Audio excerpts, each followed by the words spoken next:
In today's video, I will show you 4 different ways to end your cross-stitch thread, and they all work for both single and double strand of floss. Hi, my name is Marie and this is the Caterpillar Cross-Stitch channel. If you are new here, welcome. This channel is all about cross-stitching and tutorials, so remember to hit like and subscribe to never miss a new tutorial again. Remember to also subscribe on our Facebook and Instagram page for even more news and stitchy inspiration. This video is all about various ways of ending your cross-stitch thread, so without further ado, let's get stitching. Let's start with how ideally not to end your thread. I remember as a kid when I just started learning to cross-stitch, I would knot the thread on the back of the fabric. So I would weave the end in and then I'd start making one knot after another, etc. to make the thread extra secure. This unfortunately created a really big knot on the back of my projects.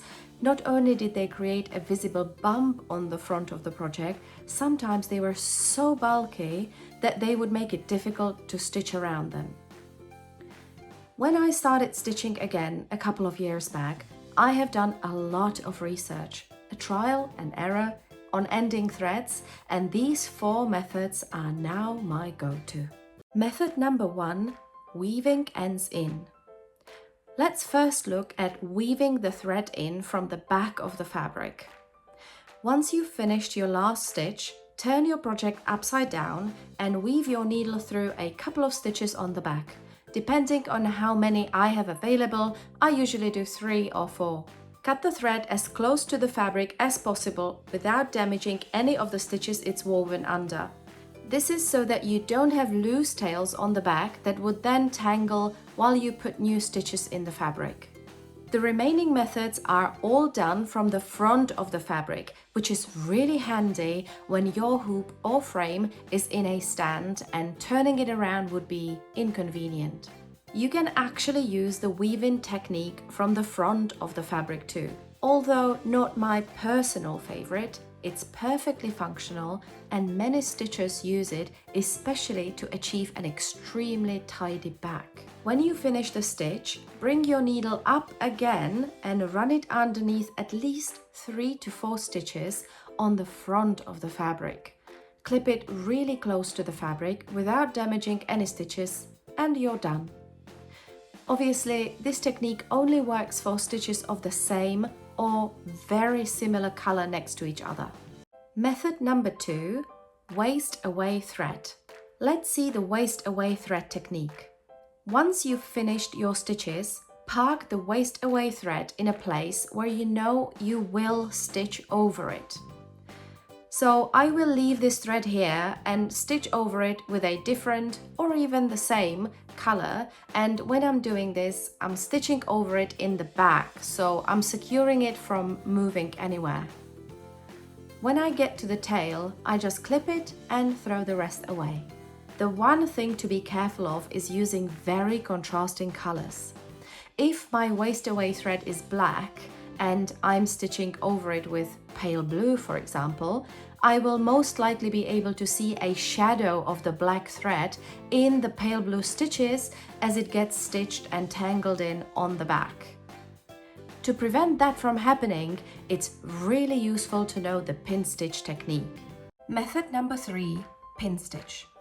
Looking at Aida fabric, you can see that the squares alternate between horizontal and vertical weave. This is important to pay attention to when using the pin stitch method to end your thread. To make the pin stitch as invisible as possible, you will always copy the direction of the weave. Let me show you the pin stitch alone and then when ending the thread. So for horizontal weave, we will start the pin stitch on the side, pierce in the middle, back up on the other side and back through the middle.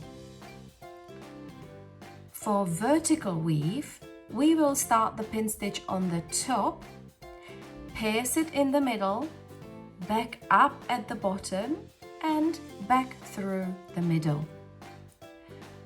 When you follow the weave of Ada, the pin stitch practically sinks in, and when stitched over, you can't really see it at all.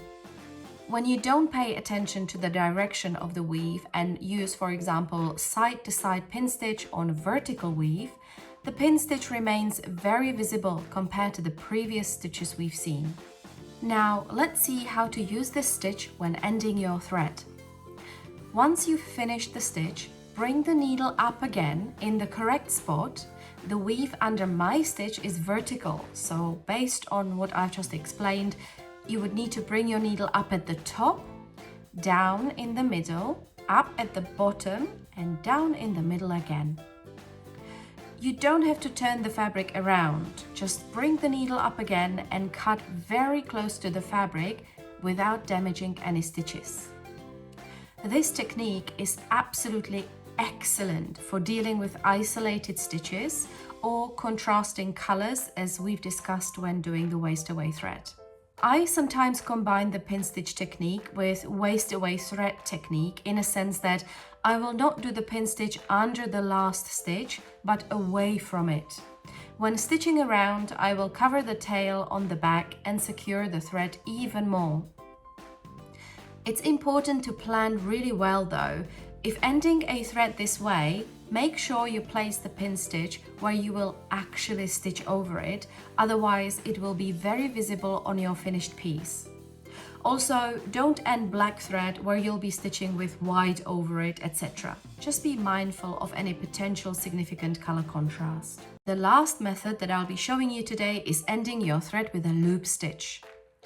When you are stitching the last leg of the last stitch, instead of finishing the stitch in the opposite corner, go back with your needle through the first hole and create a loop.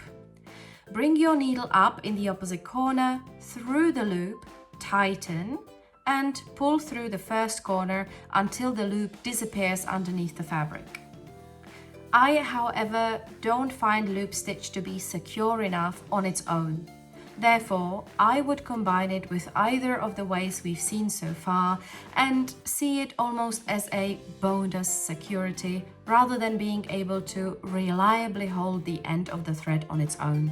So, those are all the different ways of ending a cross-stitch thread that I've learned and regularly use. I hope you found at least some of them useful. I would recommend to learn them all and then strategically use them based on a project that you're currently working on. Do you have any questions, or do you use any other new method of ending your thread? Please let me know in the comments below. I would love to know. You can practice your cross-stitching skills on a wide variety of patterns and full kits available on our website www.caterpillarcrossstitch.com. If you sign up to our newsletter, aka VIP Stitch Club, you will get a 10% discount for first order on our website and also a PDF with 8 free patterns delivered to your email address. And remember, you can share your love for cross-stitching with almost 15,000 other stitchers in our Facebook group where everybody is welcome. And that is it from us at Caterpillar Cross Stitch this week. Thank you so much for watching and see you next Monday.